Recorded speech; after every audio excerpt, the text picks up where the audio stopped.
देश भर में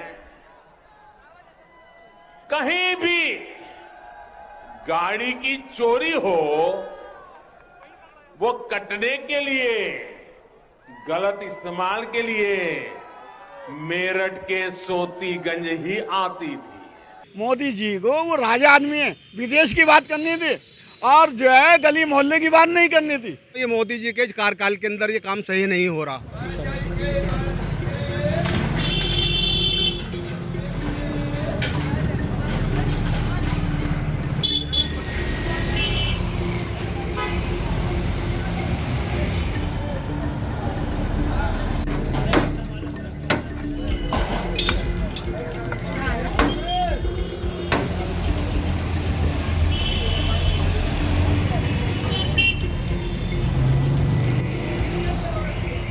चंद लोगों की वजह से थोड़ा काम खराब था, इसको हम ये नहीं कहेंगे ऐसा नहीं था, लेकिन वो चंद लोग जो थे वो सब आज अरेस्ट होकर सब अपने जेल जा चुके हैं। बाकी का भी जो व्यापार है उस सब जो नुकसान हो रहा है इसको तो सब देखना चाहिए प्रशासन को एक बार कि क्या कर रहे हैं हम लोग। ठीक है, कुछ काम था चल रहा था, उन्होंने उसको कार्य कर चुके हैं अपनी। वो बहुत सारे बेगुनाह यहाँ पर ऐसे जो बेकार पीस गए हैं उसके अंदर, और ना हम लोग समय दिया जा रहा। इतना माल है हमारे पास, कहाँ ले जाएंगे इसको हम। पटेल नगर स्थित यह कोठी जिस पर हम आज खड़े हैं, हाजी नईम उर्फ कल्ला और इसके गिरोह ने अपराध करके अवैध रूप से इस संपत्ति को अर्जित किया था। जिलाधिकारी मेरठ महोदय के आदेश के क्रम में धारा 14(1) उत्तर प्रदेश गिरोहबंद एवं समाज विरोधी क्रियाकलाप निवारण अधिनियम 1986 के अंतर्गत इस संपत्ति को कुर्क किया जाता है।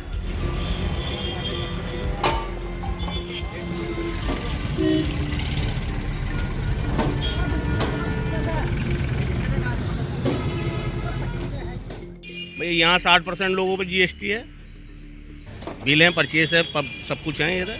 ये बिल है मेरे पास, सब कुछ है मेरे पास, मेरा परचेस भी है, सेल भी है, सब कुछ है मेरे पास। उसके बाद क्या दिक्कत है? मेरा सब बाहर से माल आता है, कोई गाड़ी नहीं कटती यहाँ पर। ये आज तक ये बताइए कि यहाँ कोई गाड़ी मौके पे बरामद हुई है सोतीगंज से?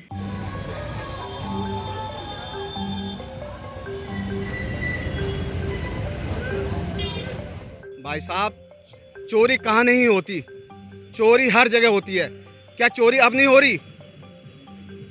डकैती पड़ती है, सोना लुटता है, कहाँ जाता है? सराफे के अंदर जाता है, लेकिन वहाँ कोई कार्रवाई, यही कार्रवाई। अब चोरी गाड़ी नहीं हो रही, कितना क्राइम हो रहा है यहाँ पर, उसको नहीं देख रहा है, बस यही देख रहा है, सोतीगंज को ही देख रहे हैं। ये प्रशासन सब सोतीगंज की नज़र है इसकी, और कोई नज़र नहीं है। कितना अपहरण हो रहे हैं, कितनी हत्या हो रही है, कितनी डकैती पड़ रही है, उसके लिए कोई वो नहीं है। जो चोरी की गाड़ियों की कटाई के आका थे, उन पर कार्रवाई की पहले की सरकारों को हिम्मत ही नहीं होती थी। ये काम भी अब दमदार, ये काम भी अब दमदार योगी जी की सरकार और स्थानीय प्रशासन ने किया।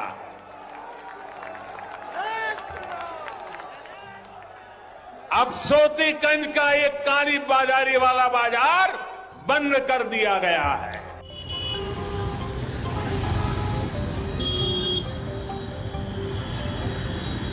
यही है कि एक समुदाय के लोग हैं, बस यही कहना है मेरा, और कुछ भी नहीं।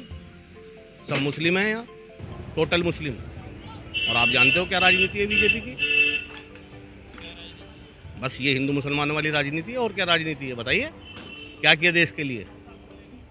क्या किया देश के लिए बताइए ना आप? कितने वादे थे, क्या हुआ बताइए? बस यही राजनीति है, एंड यही है कि हिंदू और मुसलमान, और पागल जनता है यहाँ की, जो चाहती है करती है, बस। और क्या कहूँगा?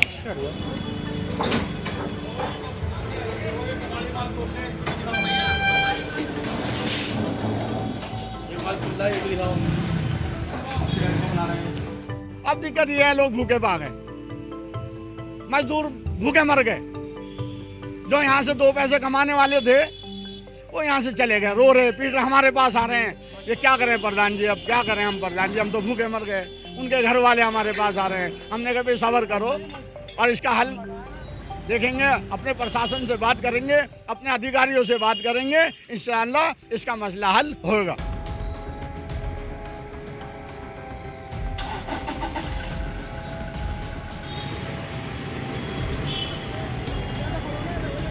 लोग थे उनको चिन्हित किया गया।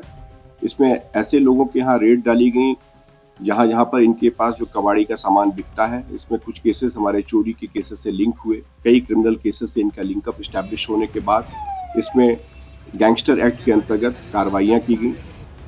इसमें हम लोगों ने लगभग 45 लोगों पे गैंगस्टर एक्ट के तहत कार्रवाई करी।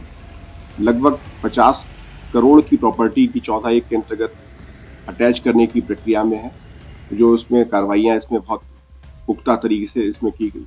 लेकिन साथ ही साथ इसमें कुछ पॉजिटिव चीज ये है कि बहुत सारे लोग जो कि इस दिशा में कार्य कर रहे थे, इनसे जुड़े हुए आनुषंगिक लोग, वो अब इसी पे नए व्यवसाय की तरफ भी आ रहे हैं। तो पॉजिटिविटी भी है, लेकिन साथ साथ बहुत स्पष्ट निर्देश है कि जहां जहां पर जिन लोगों ने इस कानून का उल्लंघन किया है, कोई असामाजिक कार्य किए हैं, उनको किसी भी तरीके से बख्शा नहीं जाएगा, उन पर कठोरतम कार्रवाई सुनिश्चित की जाएगी।